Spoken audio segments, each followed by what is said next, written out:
sumapit, tayo ay mangagsiawit ng magagandang himig, dahil sa ang Diyos ay pag-ibig.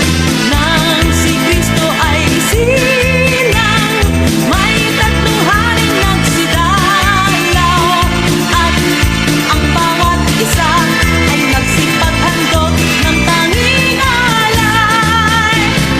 Bagong taon ay magbagong buhay, Nang lumigaya ang ating bayan, tayo'y magsikap upang makamtan natin ang kasayanan. Tayo'y mangagsiawit habang ang mundo'y tahimik, ang araw ay sumapit ng sanggol na dulot ng langit. Tayo ay magmahalan, ating sundin ang gintong aral, at magbuhat ngayon kahit hindi Pasko ay magbigayan.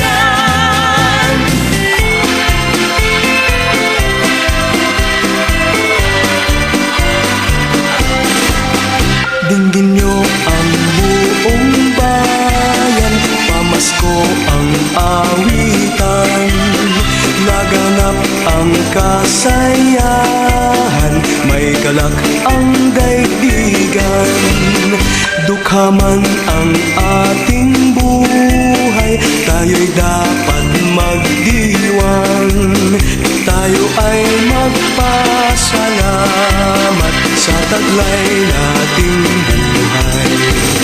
Sa araw ng Pasko, iwagin ang lumay, tayo ay magsayang walang humpay. Ihanda ang lahat na may sigla at liksi, darating ang araw ng Pasko kasi. Sa araw ng Pasko, iwagin ang lumay, tayo ay magsayang walang humpay. Ihanda ang lahat na may sigla at liksi, darating ang araw ng Pasko kasi.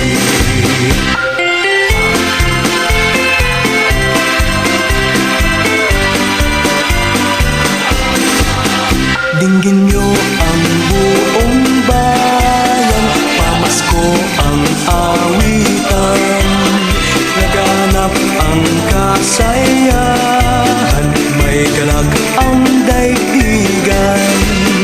Dukha man ang ating buhay, tayo'y dapat magdiwang, tayo ay magpasalamat sa taglay nating buhay.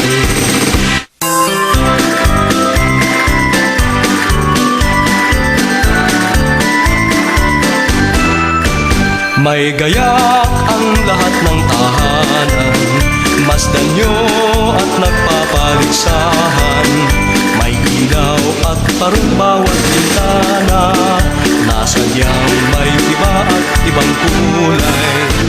ganda ang alas ng simbahan, ang lahat ay inaanyayahan, nang dahil sa paggawa sa sanggol na siyang maghahari ng panghabang panahon. Ang Pasko'y araw ng bigayan, Ang lahat ay nagmamahalan, tuwing Pasko ay lagi ng ganyan, may sigla, may galak ang bayan. May gayak ang lahat ng tahanan, masdan nyo at nagpapaligsahan, may ilaw at parol bawat bintana, nasadyang may iba at ibang kulay. may ganda ang agos ng simbahan, ang lahat ay inaanyayahan, Nang dahil sa paggalang sa sanggol na siyang maghahari ng panghabang panahon.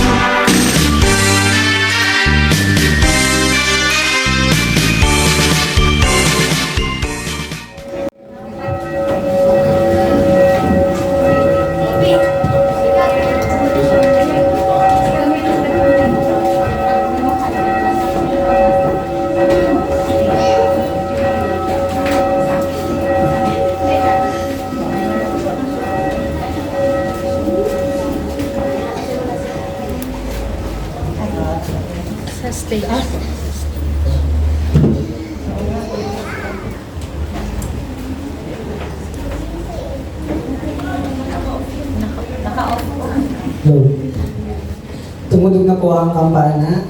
Hudyat na po nagsimula ng ating pang-apat na simbang gabi. Inanya ko po lahat na tumayo po para sa ating pangbuhat na panalangin.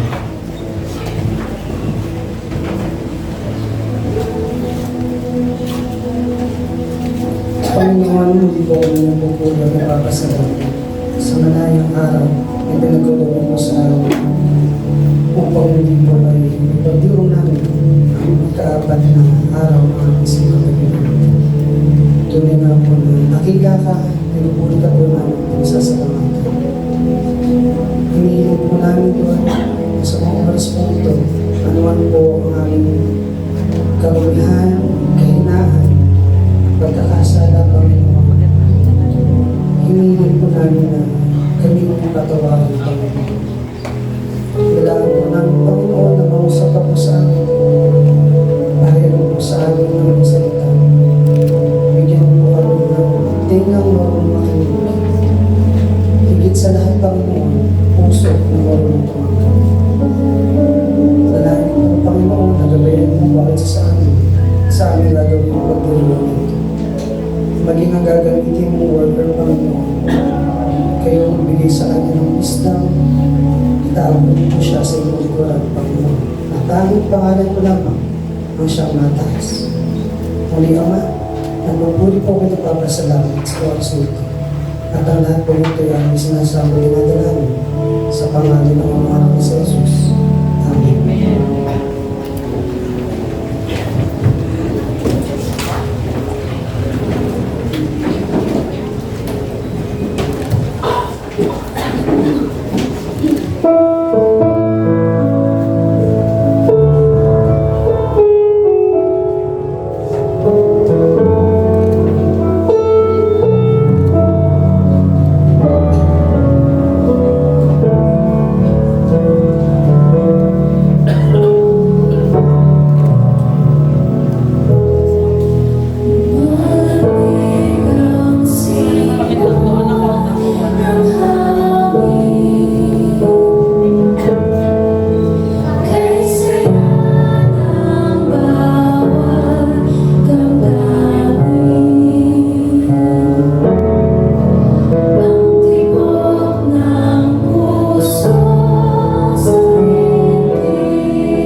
responsive reading, ang ating itutugon ay, Ako ay pinawalang sala dahil kay Kristo.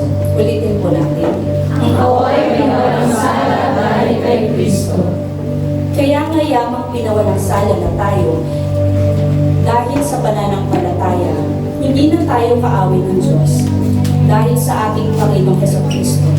Siya ang naglagay sa atin sa magandang kalagayang ito nang magpasakop tayo sa Kanya. At maligaya tayo dahil sa pag-asa na makakaparte tayo sa kaluwalhatian ng Diyos. Tugon. Ako ay pinawalang sala dahil kay Kristo. At hindi naman nabibigo ang ating pag-asa dahil niipunos na sa puso natin ang pag-ibig ng Diyos sa pamamagitan ng Espiritu Santong ibinigay niya sa atin. Doon tayo ay mahina pa, namatay si Kristo sa takdang panahon para sa masasama. Tugon. Ako ay pinawalang sala dahil kay Kristo. Bihirang taong magbibigay ng kanyang buhay kahit para sa isang taong mabait. Bagamat kung minsan may naglalakas loob din na mamatay para sa isang mabait na tao. Pero tayo ay makasalanan pa nang mamatay si Kristo para sa atin. Ganoon, pinatutunayan ng Diyos na tayo ay mahal niya. Tugon. Ako ay pinawalang sala dahil kay Kristo. Kaya nga, ngayong pinawalang sala na tayo dahil sa dugo ni Kristo, lalong nasisiguro natin na ililigtas niya tayo sa parusa ng Diyos. Kasi kung noong tayo'y mga kaaway pa ay naibalik tayo sa Diyos dahil sa pagkamatay ng kanyang anak, lalo na ngayong naibalik na tayo. Siguradong maliligtas tayo dahil buhay siya. Hindi lang iyan, kundi nagagalak din tayo sa Diyos dahil sa ating Panginoong Kristo na siyang nagbalik sa atin sa Diyos. Tugon. Ako ay pinawalang sala dahil kay Kristo. Totoo ngang nagdala ng kamatayan sa maraming taong kasalanan ni Adan. Pero mas nakahihigit ang biyaya at kaloob ng Diyos na dumating sa maraming tao sa pamamagitan ng isang tao na walang iba kundi si Kristo. Ibang-ibang idinulot na kaloob ng Diyos sa idinulot ng kasalanan ni Adan. Ang kasalanan ni Adan ay nagdudulot ng kaparusahan, pero ang kaloob na ibinigay ng Diyos sa kabila ng maraming kasalanan ay nagdulot ng kapatawaran. Tugon. Ako ay pinawalang sala dahil kay Kristo. Kung naghari ang kamatayan dahil sa kasalanan ng isang tao, lalo namang maghahari sa buhay ang mga tumanggap ng pagpapala at pagkamatuwid na ibinigay ng Diyos dahil kay Kristo Jesus. Tugon. Ako ay pinawalang sala dahil kay Kristo. Kaya nga, kung napahamak ang lahat dahil sa kasalanan ng isang tao, kaligtasan at buhay naman ang dumating sa lahat dahil sa pagkamatuwid ng isang tao rin. Marami ang naging makasalanan dahil sa pagsuway ng isang tao. Gayon din, marami rin ang magiging banal dahil naman sa pagsunod ng isang tao. Tugon. Ako ay pinawalang sala dahil kay Kristo. Ibinigay ng Diyos ang kautusan para ipakita sa mga tao na marami ang kanilang pagsuway at nadadagdagan pa nga dahil sa kautusan. Pero kung nadadagdagan ng pagsuway, higit na nadadagdagan ang biyaya ng Diyos. Tugon. Ako ay pinawalang sala dahil kay Kristo. Kaya kung paanong naghari ang kasalanan at nagdulot ng kamatayan, ganun din naman, naghahari ang biyaya ng Diyos at nagdudulot ng buhay na walang hanggan. At dahil sa ginawa ng ating Panginoong Kristo, itinuring tayong matuwid ng Diyos. Tugon. Ako ay pinawalang sala dahil kay Kristo. Maaari na po tayong umupo. The Lord is with you. Do not be afraid, Mary, for you have found favor with God. Come, you will conceive in your womb and give birth to a son, and you will call his name Jesus. How can this be, since I've been with no man? The Holy Spirit will come upon you, and the power from the Most High will overshadow you. And the holy offspring shall be called the Son of God.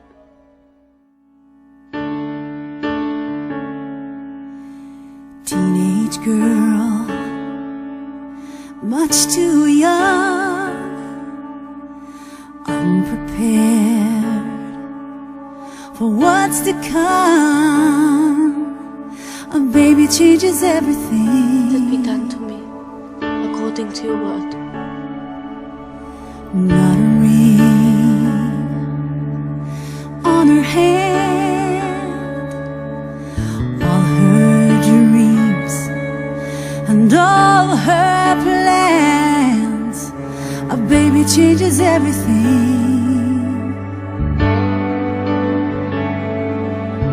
A baby changes everything.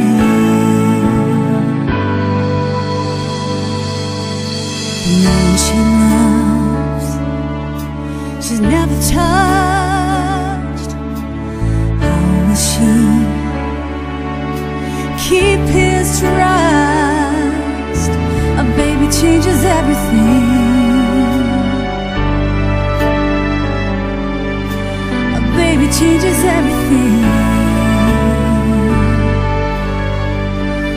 And she cries.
Changes everything, everything, everything.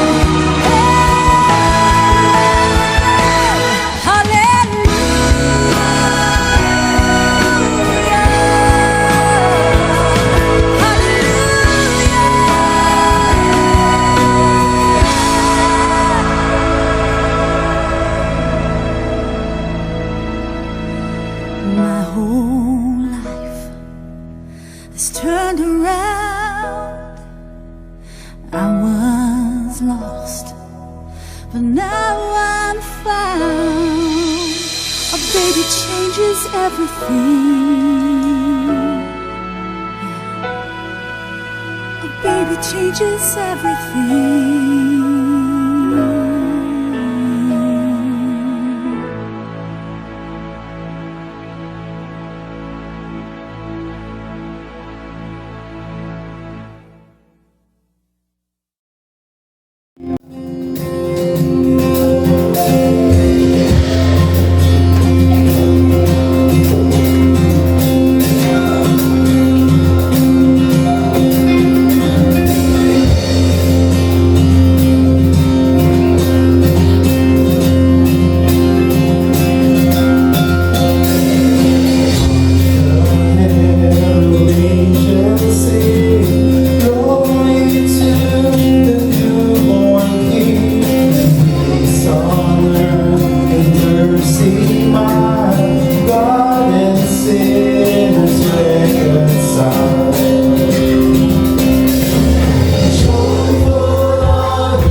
congregational meeting, tayo po ay magsasalitang pagbasa, mauuna ang mga babae at susunod ang mga lalaki. Mga babae, sapagkat ipinanganak sa atin ng isang bata, ibinigay sa atin ng isang anak, at nasa kanyang balikat ang pamumuno, at tatawagin siyang kahangahangang tagapayo. Malakas na Diyos, walang hanggang Ama, prinsipe ng kapayapaan, mga lalaki.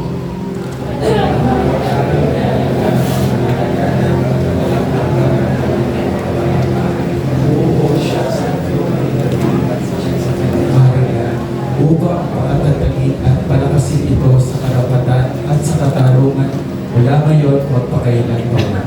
Mangyayari ito sa pagpupunyagi ng Panginoon ng maahon po.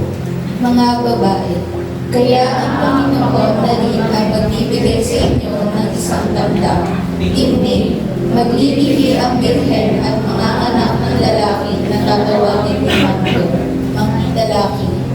Subalit nang maganap na ang mga panahon, sinugo ng Diyos ang kanyang sariling anak na ipinanganak ng babae, isinilang sa ilalim ng batas upang tubusin ang mga nasasakupan ng batas at tanggapin natin ang pagkukumpok ng bukol sa mga anak. Mga babae, at sinabi ng Panginoong Diyos sa Ahas, sapagkat ginawa mo ito, ay isinumpa ka ng higit sa lahat ng hayop. Maglalagay ako sa iyo at sa babae ng pagkabuot sa isa't isa, at sa inyong binhi at sa kanyang binhi. Ito ang dudurog ng iyong ulo, at ikaw ang dudurog ng kanyang sako, mga lalaki. Ngunit ikaw, nilalang ng Efrata, maliit ka nga sa mga angka ng Juda. Sa iyo'y magagaling ang mamumuno sa Israel ng pinagbuhatan ay mula pa noong kaunang-unahang araw. Mga babae, siya ang nagdadalang tao at sumisigaw sa pagdaramdam sa panganganak at naghihirap upang mga lalaki. Sinilang niya ang isang lalaki na maghahari sa lahat ng mga bansa ng may sentrong bakal. Ngunit dinala ang kanyang anak sa harap ng Diyos at sa kanyang luklukan.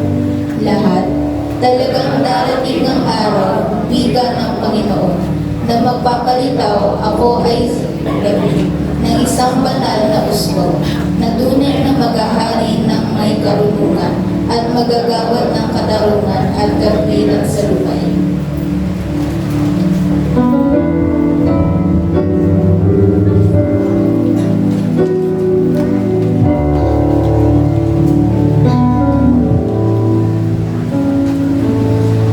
Angels we have heard all night, sweetly singing on the plains, and the mountains sing.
para sa ating scripture reading. Ang ating pong scripture reading ay hango sa aklat ng Lucas, Kabanata 2, talata 1 hanggang 21. Verse 1. Noong mga panahon iyon, ang emperador ng Roma na si Augustus ay gumawa ng kautusan na dapat magpatala ang lahat ng mga mamamayan ng bansang nasasakupan nito. Verse 2. Ito ang kauna-unahang census na naganap ng si Quirinius, ang governor sa lalawigan ng Syria. Verse 3. Kaya umuwi ang lahat ng tao sa sarili nilang bayan upang magpalista. Verse 4. Mula sa Nazaret, na sakop ng Galilea, pumunta si Jose sa Bethlehem, na sakop ng Judea, sa bayang sinilangan ni Haring David, dahil nagmula siya sa angkan ni David. Verse 5. Kasama niya sa pagpapalista ang magiging asawa niyang si Maria, na noon ay malapit na lumanak. Verse 6. At habang naroon sila sa Bethlehem, dumating ang oras ng panganganak ni Maria. Verse 7. Isinilang niya ang panganay niya na isang lalaki.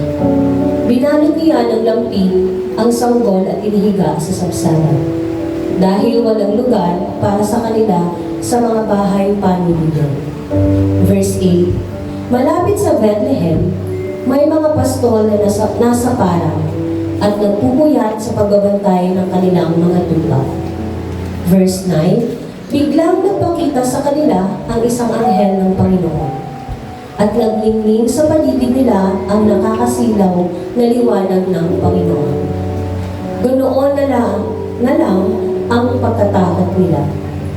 Verse 10. Pero sinabi sa kanila ng anghel, huwag kayong matakot, dahil naparito ako upang sabihin sa inyo ang magandang balita na magbibigay ng malaking kagalakan sa lahat ng tao. Verse 11. Sapagkat isinilang ngayon sa Bethlehem, sa bayan ni Haring David, ang inyong tagapagligtas, ang Kristo na siyang Panginoon. Verse 12. Ito ang palatandaan upang makilala ninyo siya. Makikita ninyo ang sanggol na nababalot ng lampin at nakahiga sa isang sabsaban. Verse 13. Pagkatapos magsalita ng anghel, biglang nagpakita ang napakaraming anghel at sama-sama silang nagpuri sa Diyos at sinabi nila, purihin ang Diyos sa langit, may kapayapaan na sa lupa, sa mga taong kinalulugdan niya. Verse 15. Nang makaalis na ang mga anghel pabalik sa langit, nag-usap-usap ang mga pastol. Tayo na sa Bethlehem, at tignan natin ang mga pangyayaring sinasabi sa atin ng Panginoon. Verse 16. Kaya nagmamadali silang pumunta sa Bethlehem, at nakita nila sina Maria at Jose, at ang sanggol na nakahiga sa sabsaban. Verse 17. At isinalaysay nila ang mga sinabi sa kanila ng anghel tungkol sa sanggol. Verse 18. Nagtaka ang lahat ng nakarinig sa sinabi ng mga pastor. Verse 19. Pero iningatan ito ni Maria sa kanyang puso at pinagbulay-bulayan ang lahat ng ito. Verse 20. Bumalik sa parang ang mga pastol sa nalabis ang pagpupuri sa Diyos dahil sa lahat ng kanilang narinig at nakita, na ayon nga sa sinabi ng anghel. Verse 21, pagdating ng ikawalong araw, ay tinuli ang sanggol at pinangalan ng Jesus. Ito ang pangalang ibinigay ng anghel bago siya ipinaglihim. Ito ang salita ng Diyos. Magbigayan tayo ng kapayapaan sa isa't isa.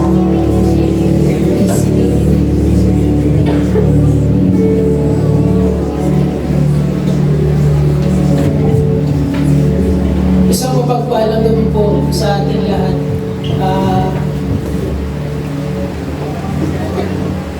Totoo po talaga na nakakakawa dito.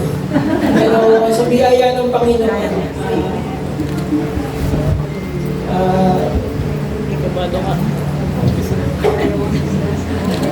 Sige po, bilang po sa ating ginagawa, magbatihan po tayo ang talagang ating ginagawa. Magkamayan po tayo, batiin po natin yung bawat isa. Sige po. Magkamayan po tayo.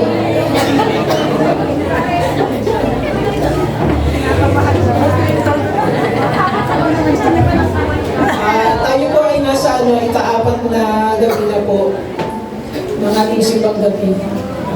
Ngayon po, atin na pong tunghayan yung ating declaration of faith. Itaas po natin ang ating mga kamay at sabay-sabay po natin bigkasin. Ang salita ng Diyos. Ang salita ng Diyos. Nagliligtas. Nagliligtas. Ang salita ng Diyos. Ang salita ng Diyos. Nagpapagaling ng sakit. Nagpapagaling ng At sakit. karamdaman. At karamdaman. Ang salita ng Diyos. Ang salita ng Diyos. Nag-aayos ng buhay. Nag-aayos ng buhay. At ang salita ng Diyos. Ang salita ng Diyos. Nagbibigay ng pag-asa. Nagbibigay ng pag-asa. At ang salita ng Diyos. Ang salita ng Diyos. Nagpapaalala. Nagpapaalala.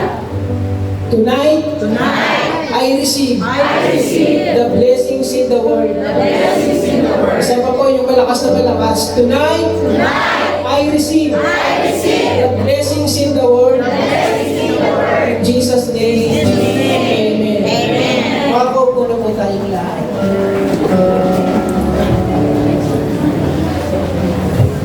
Ngayong gabi po, ang ating pong pag-aaralan na ipinanagatan ko po, ano ang tunay na mensahe ng pagsilang ng batang si Jesus? Sige po, tayo po'y pumikit at tayo po'y manalangin. Panginoong Jesus, marami pong salamat sa gabi ito. Amin pong dalangin na sa gabi ito, Panginoon, na ipatuloy na kami ay samahan ng Panginoon. Dinadalangin ko rin sa inyo, Panginoon, na wala po kami magagawa kung ikaw ay wala sa amin. Salamat, Panginoon, dahil alam namin na naririyan ka para sa amin. Nawa, Panginoon, sa gabi nito, ikaw ang maluwalhati, ikaw lamang ang maitaas, Panginoon. Ikaw ang makita, Panginoon, hindi ang aming mga sarili, Panginoon. Muli, Panginoon, sa ibina po namin, ipinagkakatiwala ang gabi dito. Muli, marami pong salamat. Ito po ang aming sawat dalangin. Sa pangalan ng Panginoong Jesus. Amen. Naalala ko po noong isang gabi habang kami kumakain. Naitanong ko po sa aking ina, sabi ko, Ina, sa inyo ba ako isinilang? Sabi ng aking ina, dito sa bahay, kamandraw na yung nagpaanak sa'yo. Sabi naman nung sumunod kong kapatid, sabi niya, ako, saan naman ako? Sabi ng aking ina, dito din sa bahay. Sumagot yung pinakabunso. Sabi ko, ako, saan naman ako ipinanganak?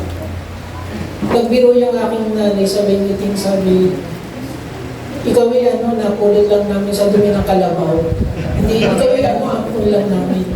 Pero sabay bawi niya, sabi niya, hindi, katulad din ng iyong mga anak, ng aking mga anak, ng iyong mga kapatid, dito rin sa bahay. Tapos sabi niya, nung isinilang kami, labis ang kanyang kagalakan. Ngayon, atin namang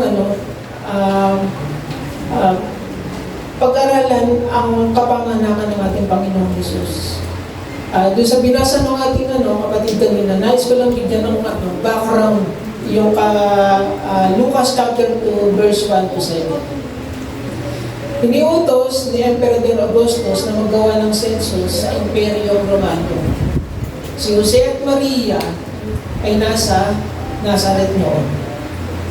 Nang malaman ni Emperor Augustus na naglakbay sila sa Nazaret papuntang Bethlehem, ang layo po ng Nazaret papuntang Bethlehem ay 150 kilometers. Naglakbay sila ilang araw at ilang gabi. Pero dahil sinasabing kabuuan ng ni Maria, marahil ay inabot sila ng 1 linggo o maaaring 2 linggo dahil doon sa kalalagayan ni Maria. Dahil dito, nakit na maaaring doon nasa sa tiyan pa lamang ang Panginoong Hesus ni Maria, maaaring siya ay dumanas na ng hirap. Dahil nga sa kabuhayan niya, marahil dahan-dahan lamang yung kanilang paglalakad. At dahil sa tagal ng kanilang paglalakbay, pagdating nila doon sa Nazareth, dahil sa sobrang tagal ng kanilang paglalakbay, pagdating nila doon, puno na yung bahay na tutuluyan dahil nga sa sobrang tagal ng kanilang paglalakbay. At dahil sa kanilang paghahanap, napunta sila doon sa yungib ng mga hayop. At doon ipinanganak ang ating Panginoong Hesus. Ano nga po yung mga yan? Yan po yung picture ng sabsaban. Isang kahon na tirahan ng mga hayop. Mabaho, mapanghi. Isipin nyo, dyan inilagay ang Panginoong Hesus matapos niyang maipanganak. Ang Panginoon ng mga Panginoon, ang Hari ng mga Hari. Dyan inilagay.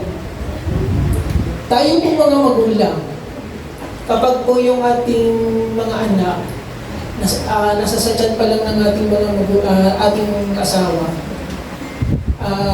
iniisip na po natin yung paglabas niya, nakompleto na natin yung mga gagamitin. Binibili natin yung mga gamit kagaya ng dedehan, yung bote ng gatas, yung mga pampers, stroller. Pinaghahandaan natin para paglabas ng ating magiging anak, kompleto na. Inihahanda na natin lahat yun. Kung minsan nga, kung may pera pa tayo, gagawa pa natin ng sariling kwarto. Pero, kung iisipin, bakit hindi sa magarang palasyo ipinanganak ang ating Panginoong Hesus? Alam niyo po, hindi ganun ang tumatakbo sa isip ng Diyos. Hindi mahalaga sa Diyos. Hindi mahalaga sa Diyos kung mabaho, mapanghi, malinis o sa magarbo, palasyo ipapanganak ang Panginoong Hesus. Ang mahalaga sa Kanya, yung misyon na gagawin ng ating Panginoong Hesus. At yun na yung para sa katubusan ng ating mga kasalanan.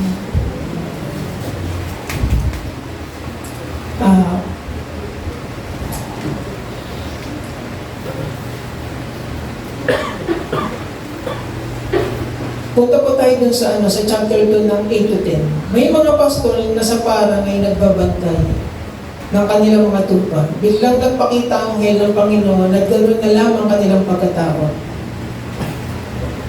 Pero may sinabi sa kanila ang anghel, huwag kayong matakot dahil naparito siya para sabihin ang magandang balita na magdadala ng malaking kagalakan sa lahat ng tao.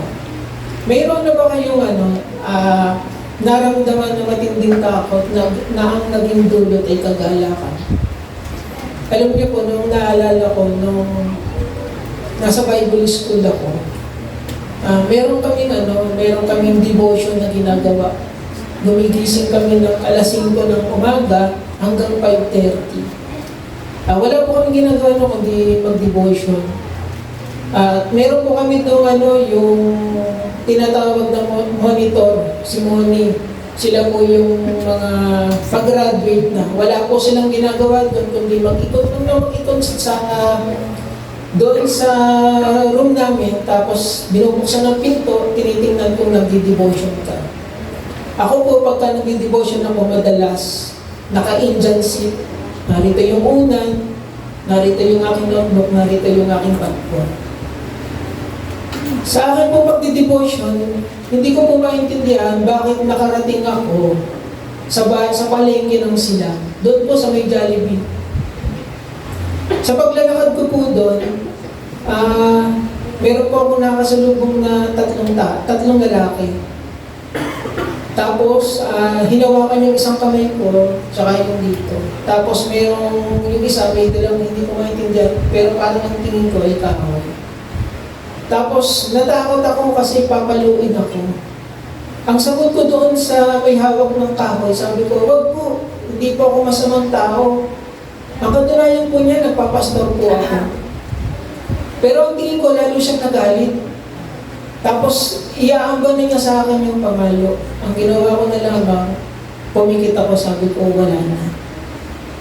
Pero buti na lang, yung mga oras na yun, nandoon si Moni, yung si Moni to. Bigla niya akong hinampas ng malakas na malakas sa ganito. At sa sobrang gulat ko, nalaglag yung Bible ko, nalaglag yung unang ko, nalaglag yung notebook ko. Ang sabi niya sa akin, tulog ka ng tulog. Mag-devotion ka, sabi niya. Pero alam niya, pero sa kabila nun, alam niya, yun ay nagdulot ng malaking kagalakan. Bakit? Paglabas ko ng aking room, nakita ko, paano yan, may demerit ako. Nakakahiya pa naman sa na-disclosure kung makikita na may demerit ako. Pagkatapos ng klase, nagpunta ako kay Moni, gusto ko wala yung demerit ko, paano gagawin ko. Ang sabi niya sa akin, kung ka ng bunot at ng floor wax, linisin mo yung room. So naglinis ako doon.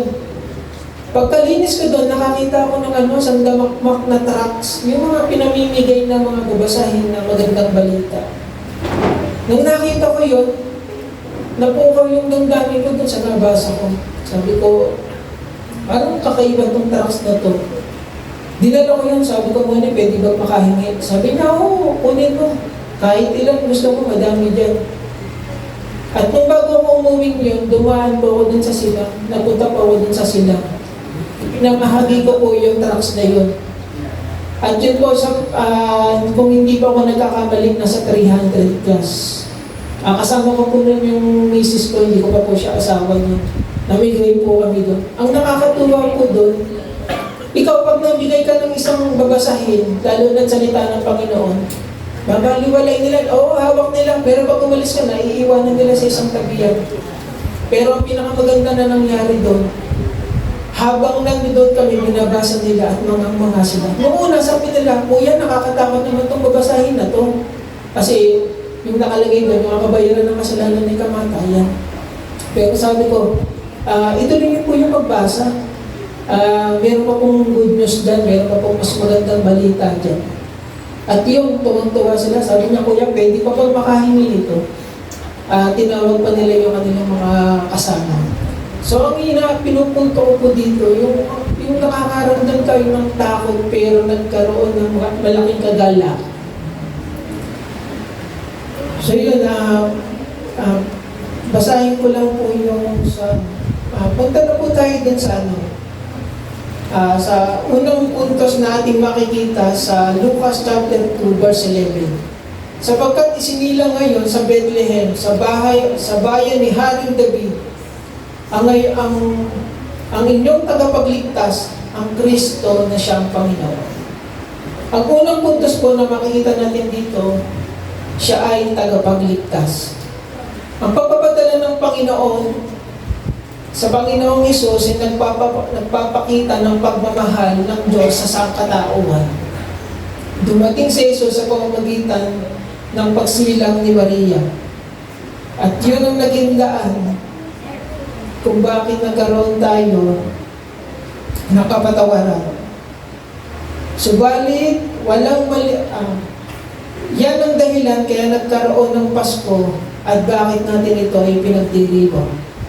Subalit walang malinaw kung kailan talaga na ipanganak ang ating Panginoong Hesus. Pero ang malinaw na sinasabi sa Biblia, ang Panginoong Hesus ay pinanganak sa Bethlehem. Pero ang tanong, dapat ba natin talagang i-celebrate ang Christmas? Oo. Dahil sa sanggol na ipinanganak para tubusin tayo sa ating mga pagkakasala at ilapit tayo sa Diyos. Pero dapat nauunawaan natin mabuti at naiintindihan kung bakit ba natin dapat i-celebrate ang Christmas. Madalas kasi kapag bare months na, hindi naman talaga minsan si Christ ang una natin naiisip.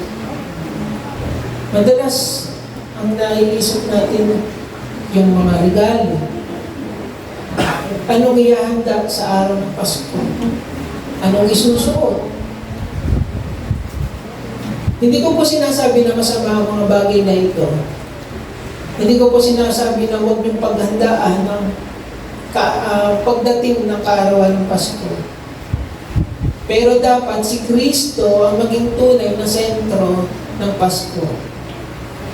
Madalas dinadaya din tayo ng ating kaaway. Kapag nakikinig tayo ng mga awiting pamasko, di ba, ang narinig natin minsan si Santa. Kagaya na lang nung kantang Santa Claus is coming to town. Sino ba talaga ang tunay na dumating? Hindi ba si Kristo? Ito pa ang isang katotohanan. Kapag bare months na, naglalagay tayo ng mga Christmas tree, Christmas light. Ginagawa ito ng karamihan para daw ma-feel ang Christmas. Pero ito ba talaga ang doon nakatuon ang sentro ng ating Pasko? Nasa pakiramdam ng iba, kapag wala ng mga ganito, ay malungkot ang Pasko. Ang iba, ang nakakalungkot, yung naglalagay tayo ng malalaking Christmas tree sa ating mga tahanan, pero wala namang magkakasundo sa loob ng tahanan. Naglalagay tayo ng mga magagarbong pailaw sa office, pero nagbabangayan, nagchichismisan. Uulitin ko po, hindi po masama maglagay sa loob ng tahanan ng mga binanggit ko. Pero ang alalahanin po natin na si Jesus ang may kaarawan. Pero kahit siya ang may kaarawan, siya ang ibinigay ng Diyos para sa atin, para sa ikapagpapatawad ng ating mga kasalanan. Ang pinakamahalagang regalo na maaaring matanggap natin ngayong Pasko ay si Kristo. Ano man po yung natanggap natin, nakaligtasan, ibahagi po natin sa iba upang yung naranasan nating kaligtasan ay magkaroon din yung iba. At ang pinakamahalagang regalo naman na pwede natin maibigay sa mga tao, sa mga mahal natin sa buhay, eh walang iba din kundi si Kristo.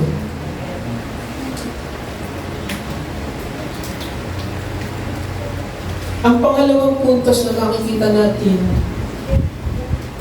siya ang Kristo. Kapag sinabing Hesus Kristo, ibig sabihin nito, si Jesus ang Mesaya. Messiah, Hebrews means the anointed one. Greek word, Christos.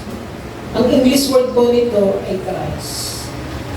Sa panahon ng Biblia, ang pagpapahid ng langis sa isang tao ay pagbubukod o pagtatalaga sa isang partikular na gawain na kanyang gagampanan. Kaya ang pinahiran ay espesyal na gawain na gagampanan sa layunin ng Diyos. Kaya naman, ang pagtawag sa Kanya ng Panginoong Jesucristo ay pagpapakita ng respeto at pagkilala sa Kanya ng pagiging Mesiyas. Pero ang nakakalungkot, maraming relihiyon ang hindi siya kinikilala. Hindi siya kinikilalang Mesiyas. Para sa iba, siya ay propeta lang. Siya ay tao lang. Siya ay tao na naging Diyos. Sa kabila ng mga patunay sa Biblia at sa kanyang mga ginawa, ganun lamang siya kinikilala ng mga tao. Pero tayo na naririto, naniniwala tayo na si Kristo ay pinili, hinirang, kinikilala natin na siya ang Mesiyas at siya ay tunay na Diyos. At dahil sa Panginoong Jesucristo, ipinakita sa atin ng Diyos kung gaano katindi ang pag-ibig niya sa atin. Akin pong ihiramin ang isang ilustrasyon ng isang pastor sa kanyang preaching upang maunawaan natin kung gaano nga ba katindi ang pag-ibig ng Diyos sa atin. Kung meron tayong minamahal na langgam, paano natin maipapakita sa kanya na mahal mo siya? Sisigawan ba natin yung langgam na, "Langgam, I love you"? O kaya naman, sasabihin natin, "Langgam na pula, langgam na itim. Maglalagay ako ng pagkain sa gitna, dapat naroon na kayo." Pag ginawa natin yun, hindi tayo maiintindihan. O kaya naman, magpapaliit tayo na kasing liit ng langgam. Pero pag ginawa natin yun, hindi pa rin tayo maiintindihan. Paano natin may papakita? Una, kailangan mag-anyo ka ding langgam. Pangalawa, ipanganak ng langgam. Yung pangatlo, mabuhay ka na isang langgam at makipag-usap ka na tulad ng isang langgam. Ganyan ang ginawa ng ating Panginoong Hesus. Bagamat siya'y sinasamba sa langit, walang katapusan, walang simula. Anak ng Diyos, ginobad ang pagiging Diyos. Naging tao para lang ipakita sa atin kung gaano katindi ang pagmamahal niya sa atin. Iniwan ng lahat upang maging tao, upang ipapatid sa ating lahat kung gaano katindi ang pagmamahal niya. Sino ba tayo para mahalin niya? Lahat tayo hindi karapat-dapat na mahalin. Isa lang tayong maruming basahan sa harapan niya. Pero sa kabila ng ating pagkakasala, minahal pa rin niya tayo. Huwag nating tingnan kung ano yung magagawa natin ngayong Pasko para maging masaya. Ang tingnan natin kung ano yung ginawa ng Panginoong Hesus para sa ating kaligtasan. Ang pangatlong puntos po na ating makikita, siya ang Panginoon. Alam niyo po, araw po ng Martes ko, umattend ng COVID ng aking misis. Pag uwi niya, sabi niya sa akin, "Uy, ikaw daw magpipreach sa simbang gabi." Alam niyo, hindi po ako sumagot. Ako po ay nag-isip. Pero nung nag-iisip ako, ang pumapasok sa isip ko, yung sinasabi niya sa akin ng mga nakakaraan, sabi niya, "Uy," sabi niya, "Ate Juliet, kung pwede ka rin mag-opening prayer sa Sunday." Ito po ang sagot ko sa kanya. Hindi ako handa. Sabi ko ngayon. Sabi niya sa akin, "Ano ba naman ito? Alam ba, ang gusto ko, ikay tagaw ko na lang. Ang ginawa ko po, ako'y kumikit. Kunyari, hindi ko siya naintindihan, ako'y nagbingi-bingi yun." Sumunod, naalala ko, yung sumunod na mga buwan, inulit na naman niya, sabi niya sa akin, "Uy," sabi niya, "Ate Juliet, kung ikaw daw i-ready ng mag-opening prayer ng Sunday." Sabi ko, hindi ko alam kung bakit pag ako'y nasa harap, ako'y talagang nahihiya. Sinero mo na naman ako. Sabi sa akin, hindi ka ba nananalangin? Sabi ko, "Hindi na nananalangin." Bakit ayaw mong pumunta dun sa harap? Ano bang mahirap doon? Sabi, isip-isip ko, eto na naman siya. Eto na naman siya. Alam niyo, bigla kong naisip. Yung supervisor ko, lagi niya sasabihin sa akin, "Mark, absent si ganito, ikaw nga pumesto mo na dun sa ano." Ang sagot ko kagad, "Yes, sir." Sabi ko sa akin, "Ganun, yes, sir." Yung si mag-update daw, "Ikaw nga doon muna, ikaw mag-income." "Sige po, sir." Copy po. Laging sagot ko sa kanya, "Acknowledge, sir." "Okay, sir." "Yes, sir." Ang bilis kong sumagot. Pero naisip ko, bakit pagka sinawain ng Panginoon, bakit ayaw ng puso ko? Diba? Parang hindi tama. Kaya sabi ko sa kanya, nung napag-isip-isip ko, oo nga, tama yung mga sinasabi niya sa akin. At saka nakakahiya kay Lord. Sabi ko, sige, kahit mahirap, pag kasi sa trabaho ko noon, pag sasalita ako sa 5 tao, ako'y nangangatay. Talagang nawawala ang focus ko. Sabi ko, sige, kahit mahirap, yung po, sagot ko sa kanya. Pero ito ba po, ang naisip ko pa rin po nun, bigla ko rin pong naisip, sabi ko, ng mga oras na yun, sa tagal po ng Kristiyano, ilang upuan na kaya ang nasira ko? Totoo po. Yung pumasok sa isip ko, sabi ko, sa tagal po ng Kristiyano, ilang upuan na kaya ng church ang nasira ko? Bigla ko rin pong naisip ng mga oras na yun, sabi ko, hanggang tagapakinig na lang ba ako?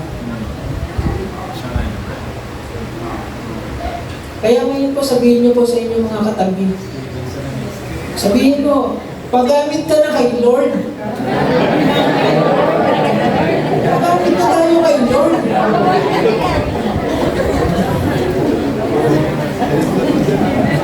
Kasi kung hindi tayo nagpapagamit kay Lord, kung hindi tayo nagpapagamit kay Lord, kanino tayo nagpapagamit?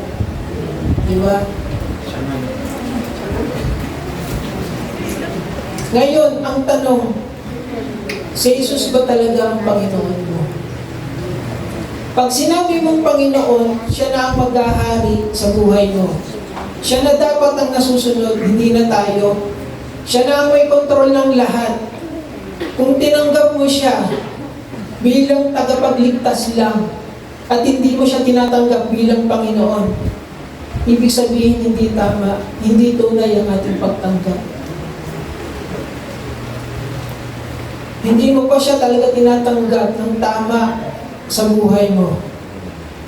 Mga kapatid, magiging abala tayo sa mga darating pang mga araw habang papalapit ang araw ng Kapaskuhan. Magiging busy tayo. Pero sana huwag nating kalimutan at balikan ang araw na tinanggap mo ang Panginoong Hesus. Itanong po natin sa ating sarili, tunay ko bang tinanggap ang Panginoong Hesus sa buhay ko? Mayroon po tayong pagtitipon katulad ng ganito, yung simbang gabi. Hindi po natin ginagawa ang simbang gabi dahil tradisyon. At hindi rin po natin ginagawa ang simbang gabi na tinatapos natin yung 9 na araw para tumanggap lang ng blessing. Ito po ay dapat ang ating pong iniisip, ang gumana sa ating isip, ginagawa natin ito because it is a reminder sa ating lahat, Christ is born. At para magkaroon ng pagkakataong mag-reflect, magmuni-muni. Para ipaalala sa atin sarili na ang regalong natanggap natin ay mula sa Diyos, ang ating kaligtasan. Mayroon po akong katanungan na nais ko kung pagbulay-bulayan natin sa gabi dito. Ano ang tugon mo sa mabuting balita na iyong narinig? Sasarilinin mo naman ba ito? O excited ka ng ibalita ito? Magkakaroon po tayo ng mga reunion. Yun po yung pagkakataon para i-share natin ang kabutihan ng Panginoon. Ang pangalawa, kung sinasabi mo na tunay kang Kristiyano, nakikita ba ito sa buhay mo? O nakikita ba si Jesus sa buhay mo? Mga kapatid, tunay nga bang nakikita si Kristo sa buhay mo? Huwag po nating hayaan na dito lang, sa loob ng simbahan natin nakikita at kinikilala si Kristo. Nawawala kahit wala tayo sa loob ng simbahan. Nagre-reflect pa rin sa atin ang Panginoong Hesus. Yung pangatlo, kung hindi mo pa talaga nakikilala o tinatanggap ang Panginoong Yesus sa buhay mo, ito na yung tamang panahon para tanggapin siya. Hindi po aksidente na nakarating po kayo dito. May purpose po ang Panginoon. At pag lumapit na po yung Panginoon, huwag na po natin tanggihan. Wala pong kasiguraduhan ng buhay. Maaaring nakaupo tayo ngayon. Hindi po natin alam kung ano mangyayari sa ating mga buhay. Ang Panginoong Diyos na po ang lumapit sa atin. Huwag na po natin siyang tanggihan. Ang Pasko ay hindi lamang panahon ng pagbibigay ng regalo. Pagkakataon din ito para sa pagmamahal, pagpapatawad at pagbabalik loob. Sa gitna ng mga magandang mga pailaw at himig ng Pasko, huwag nating kalimutan ang tunay na diwa ng Kapaskuhan. Ang pag-ibig, pagmamahalan at pagkakaisa ng pamilya. At higit sa lahat, lagi nating alalahanin ang ginawa ng Panginoong Yesus. Ito po. Naway, maging ano po sa atin ito. Believe like Mary, trust like Joseph, hope like shepherds, seek like wise men, worship like angels, love like Jesus. Maigli lamang po yung aking naging mensahe ngayong gabi. Pero sana po ay nakuha po natin kung ano yung ibig ipabatid ng Panginoon sa atin. Sa akin pong pagtatapos, panoorin po natin yung isang video, yung isang awit na pamasko na kinompost ng mga Kristiyano. Hindi lamang po ito kantang pamasko. Mga Kristiyano po ang nag-compose nito. Atin pong panoorin yung video po.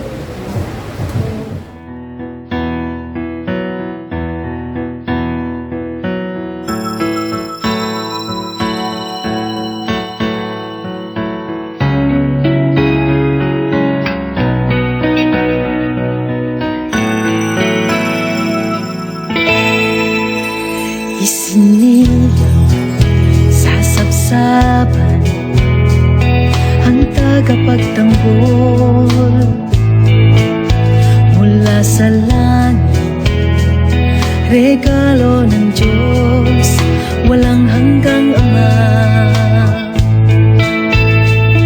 Mga anghel sa langit, nagdiwang, nag-awitan.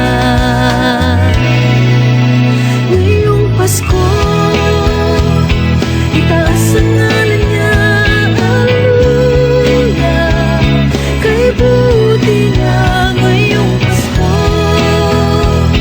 magdiwang ang mundo, walang hanggang Alleluia. Si Jesus ang Pasko.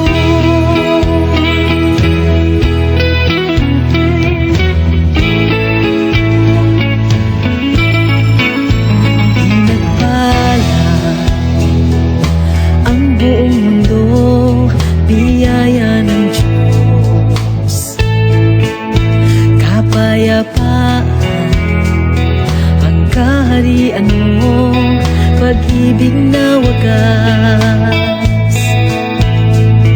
Mga anghel sa langit, nagdiwang, nag-awitan.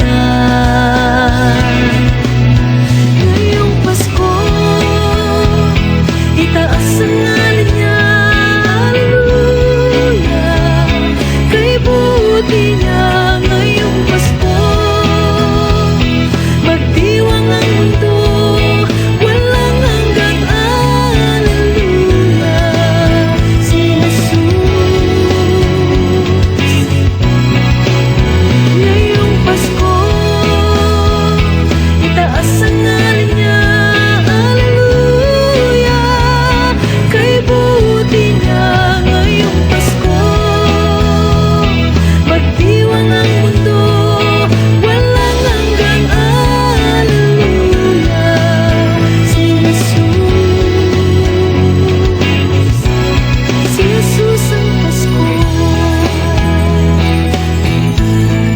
Jesus ang Pasko. Si Jesus ang Pasko. Si Jesus ang Pasko.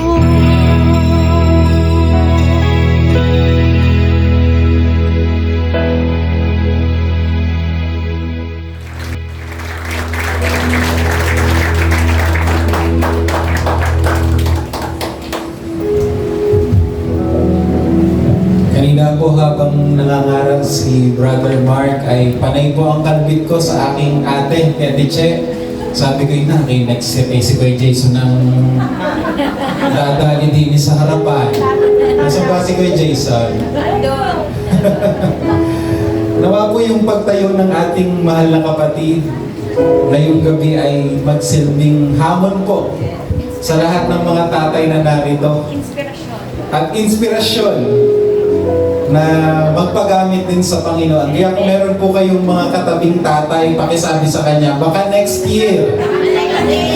Ikaw naman ang nasa harapan. Lakas nung ngayon meron isang tatay dito. Amen? Alright, tayo po tayong lahat. Salamat sa Panginoon sa napakagandang mensahe ngayong gabi.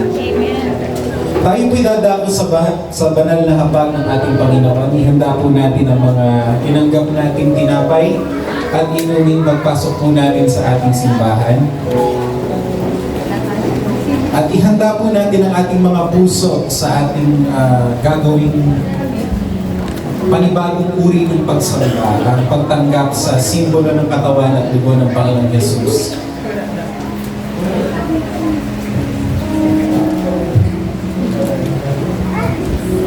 Higit 2,000 taon na po nang ang Panginoong Jesus ay muling umakyat sa kalangitan. Pero bago po siya bumalik sa langit, ay nagbigay po siya ng paalala sa kanyang mga alagad na huwag natin siyang kalilimutan. Pwede po ba nating sabihin yan sa ating mga katabi? Huwag mong kalimutan si Lord. At ang Panginoong Jesus din po ang nagbigay ng isang paraan kung paano po natin siya hindi makakalimutan. At yun po ay sa pamamagitan ng tinapay at inumin na atin pong tinatanggap sa tuwing tayo sumasamba. Kaya po sa ating church, tuwing tayo nagkakatipon-tipon, lalo na kapag araw ng linggo, meron po tayong banal na habag o Holy Communion. Ito po ay upang hindi mawaglit ang Panginoong Jesus sa ating alaala. Sabi po ni Martin Luther, ang sabi niya, we forget the gospel every day. That's why we need to hear the gospel every day. Palagi daw natin nakakalimutan ang Ebanghelyo ni Kristo. Kung paano siya bumaba sa lupa, naging tao na kagaya natin, nagbuwis ng buhay, lumatay sa krus para sa ating kaligtasan. Kaya kailangan nating maalala yun araw-araw. At yan din ang diwa ng banal na habag. Paalala sa atin, huwag natin kalimutan ang gospel. At ang tugon natin sa gospel ay repentance. Yan po ang sabi ng Book of Acts. Pagsisisi sa ating mga kasalanan at pagsampalataya kay Jesus bilang ating Panginoon at tagapagligtas. Kaya bago po natin tanggapin ang tinapay at inumin ito, tiyakin po natin na mayroong repentance sa ating mga puso. Pagtalikod sa kasalanan. At higit sa lahat, pagkilala na si Jesus ay tagapagligtas at Panginoon ng ating mga buhay. Sabi ni Pablo sa kanyang sinulat sa unang Korinto, nang gabing siya ay pagkanulo ang ating Panginoong Hesukristo ay kumuha ng tinapay. At nang siya ay makapagpasalamat, ito'y kanyang pinagpirapiraso. Binigay sa kanyang mga alagad at kanyang sinabi, kunin, kainin ninyo ito. Ito ang aking katawan ay pinagkakaloob sa inyo. Gawin ninyo ito sa pag-alaala sa akin. Tumingin po tayo sa ating katabi, sabihin natin sa kanya, this is the symbol of the body of Christ. It was broken for you because He loves you. Sabay-sabay po natin tanggapin ang tinapay.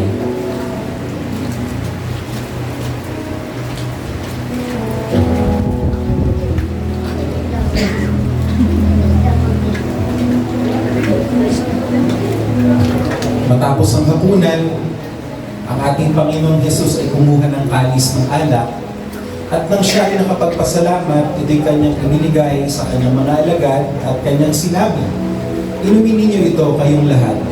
Ito ang aking dugo ng bagong tipan, na siyang ibinubuhos para sa inyo at para sa marami sa ikapagpapatawad ng mga kasalanan. Sa tuwing iinumin ninyo ito, gawin ninyo sa pag-alaala sa akin." Minsan pa tayo tumingin sa ating mga katabi, ngitian natin siya at sabihin natin sa kanya, ito ang simbolo.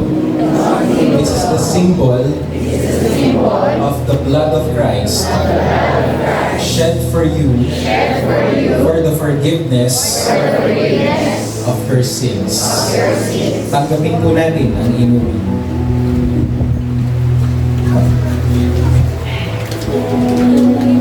May dahilan po tayo para magsaya at magdiwang, kaya ipalakpak po natin, halayan po natin ng mabuling palakpak ang ating Panginoon.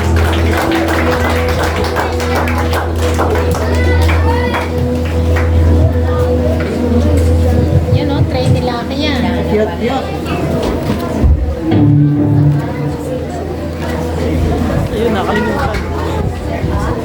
Bless us, prepare our heart, and give we joy. Merry Christmas po.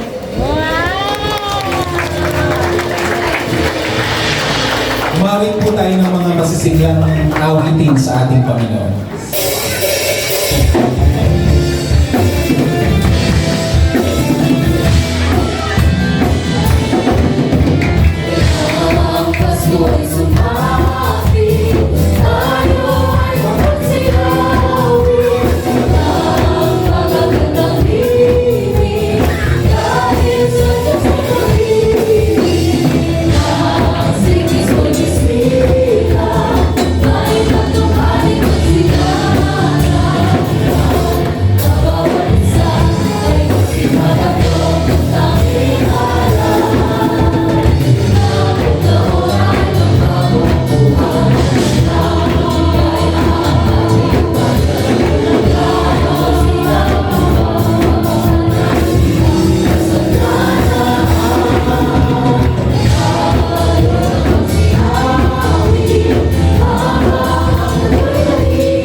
Marami po tayong kapatiran sa likod at kadalasan kapag ka nagsisigawan tayo, ang mas naririnig po sa ating live and recorded video ay yung mga narito sa harapan. Kaya pagbigyan naman natin yung mga nasa likod. Pwede po bang sumigaw ng malakas na Jesus yung mga nasa overflow?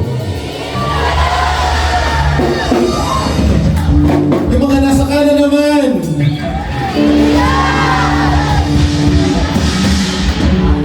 Paano naman yung mga nasa kaliwa? At sabay-sabay po tayo sumigaw ng Jesus!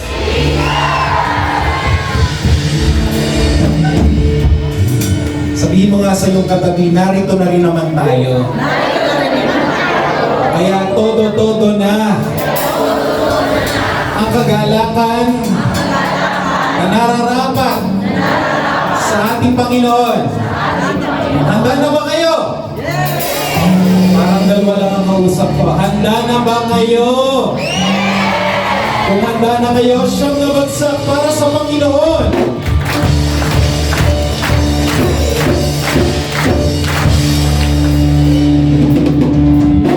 Pakikurot nga sa pisngan yung katabi sa inyo sa kanya. Ang cute-cute mo ngayon. Kaya mapapaluldag ka sa saya. Handa na ba kayo? Uminom ba kayo ng Klanax kanina? Praise God. Siyam na lundag para sa Panginoon.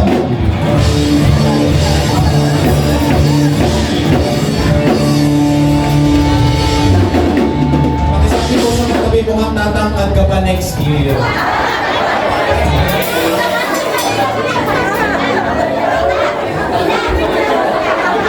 Alam niyo, sa tuwing tayo po'y sumasamba, palagi ko pong naaalala yung kwento ng mga anak ng Diyos doon sa lugar papunta sa Jericho.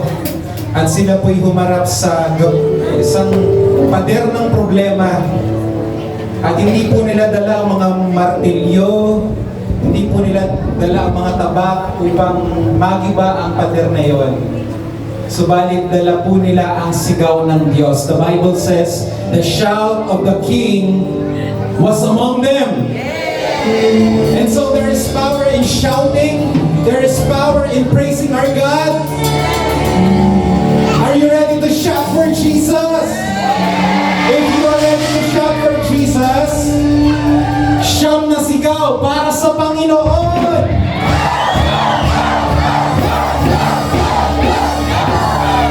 Palagpakan mga kamay sa buhay ng Diyos. Sasamahan po natin ang sigawan, malakas.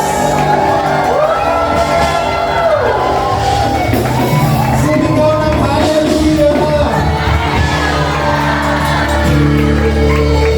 Alam niyo, minsan nung magpasko, gusto ko yung mabaliw-baliw sa pagsigaw sa ating Panginoon. Sumigaw!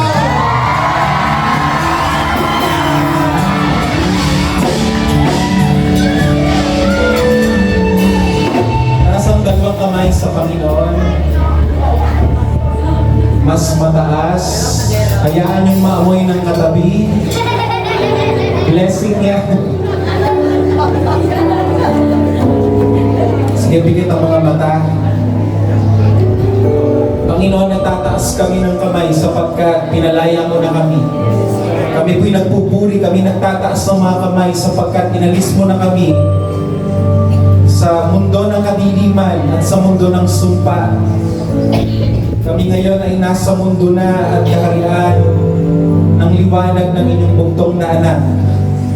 Kami po'y nagtataas ng kamay bilang pasasalamat sapagkat kami iniligtas mo, pinatawad mo, binigyan ng bagong buhay at binigyan ng karapatan na maging mga anak ng Diyos.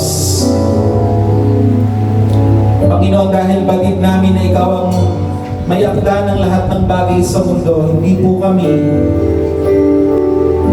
mahihiya na humiling sa inyo. Kaya habang nakataas po ang inyong mga kamay, sambitin nyo na sa Panginoon, anuman po ang inyong prayer request, at hihilingin po natin na sangayon sa Kanyang kalooban at kagustuhan ay ibigay niya Ano man po ang inyong hinihiling. At ano man po maging kasagutan ng Panginoon, alam natin, yun ang perfect will ng Panginoon sa ating mga buhay. But tonight, let's just ask Him, dahil siya po'y ating tatay, ano man pong pangangailangan natin. At i-address po natin ang Diyos bilang ating tatay, bilang ating ama. We can call Him Tatay, Father. Ito po ang aking mga pangangailangan.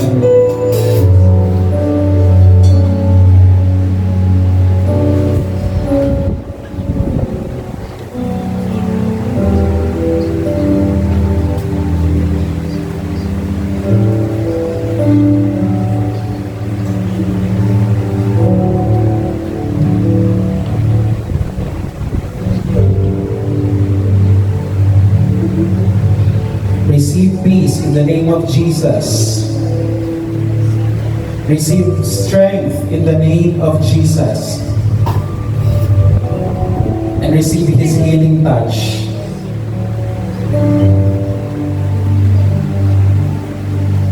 May the Lord bless you and keep you. May His face shine upon you and give you peace. You are blessed coming in and you are blessed coming out. You are blessed in the city and you are blessed in the field. And wherever you go, God's hedge of protection is over you. And no weapon that is formed against you will ever prosper, because you are His. And His ministering angels are surrounding you wherever you go. And Christ is in you. Christ is behind you. Christ is beneath you. Christ is on you. Because He is Emmanuel, God with us. May the love of the Father, the grace of the Lord Jesus, the fellowship, the joy of the Holy Spirit be with you all. In Jesus' name we pray. Amen. Amen. See you po bukas. God bless you. Magkamayan po tayo.